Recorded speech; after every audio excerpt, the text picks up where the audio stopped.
Hello, my name is Ran and this is the Flow Artist Podcast. Every episode we interview inspiring movers, thinkers and teachers about how they find their flow and much, much more.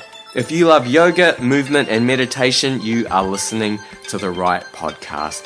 Now, I'm a little bit under the weather today, so I'm going to make this intro as quick as I possibly can. Today's episode is a recorded conversation between myself, my lovely co-host Joe Stewart, and Jace Te-Patu.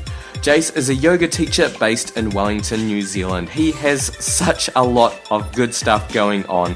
He heads up his studio, Power Living Wellington. He facilitates men's groups and is leading the charge in creating discussions around men's mental health. He also recently created M3 Mindfulness, which is an initiative introduced to schools in New Zealand that incorporates mindfulness, yoga, and Maori mythology. Now, this episode really means a lot to me. As a Maori and a man myself, I really resonated with a lot of what he has to say. I feel the work he's doing is incredibly important, and I think this was a great discussion. Now, this is definitely enough from me. I really hope you enjoy this conversation.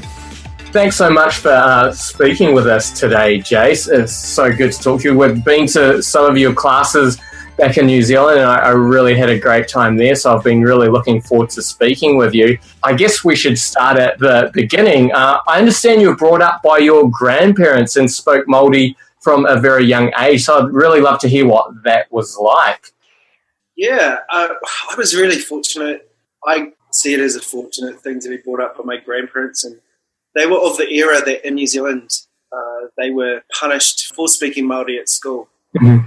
And I remember my grandmother telling me about being rapped over the knuckles with a ruler, which, talking to other people from that era, was actually commonplace. So in order for them to kind of keep the culture alive, they taught my generation, my dad's generation, who was being brought up, his brothers and sisters being brought up at the same time as being brought up with me, because he was still at home when he had me. He was only 16 when he had me, which is why we were whāngai by our grandparents. His generation, my dad's generation, wasn't allowed to speak Māori, so I was really fortunate that my grandparents wanted to keep the culture alive and teaching me and my brother it. And so I didn't speak English until I started primary school at 5.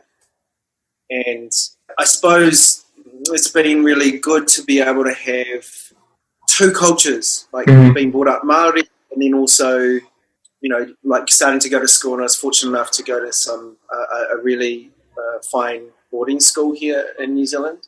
So I got the best of both cultures. I was versed really well in Māori and versed really well in the English system as well. So, did you grow up in quite a rural environment? Was like nature a big part of your childhood? No, not at all.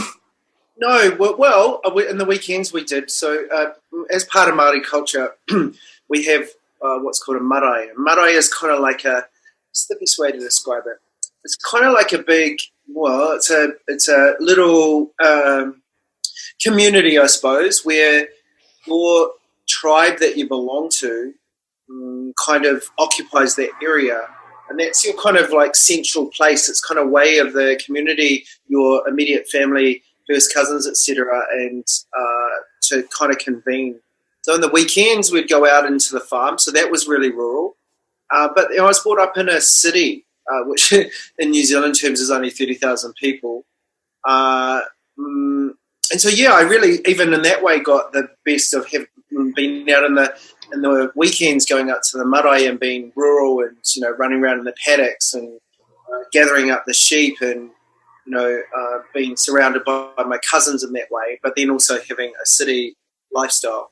My grandparents spoke Māori to us, even though we got to speak English once we started school at 5. They also spoke to us in Māori when we were at home, so we kept getting that kind of cross-cultural input, I suppose, which is really beautiful. I look back at my childhood really fondly and really grateful for it. Excellent. And was it much of a challenge actually coming into an English-speaking school?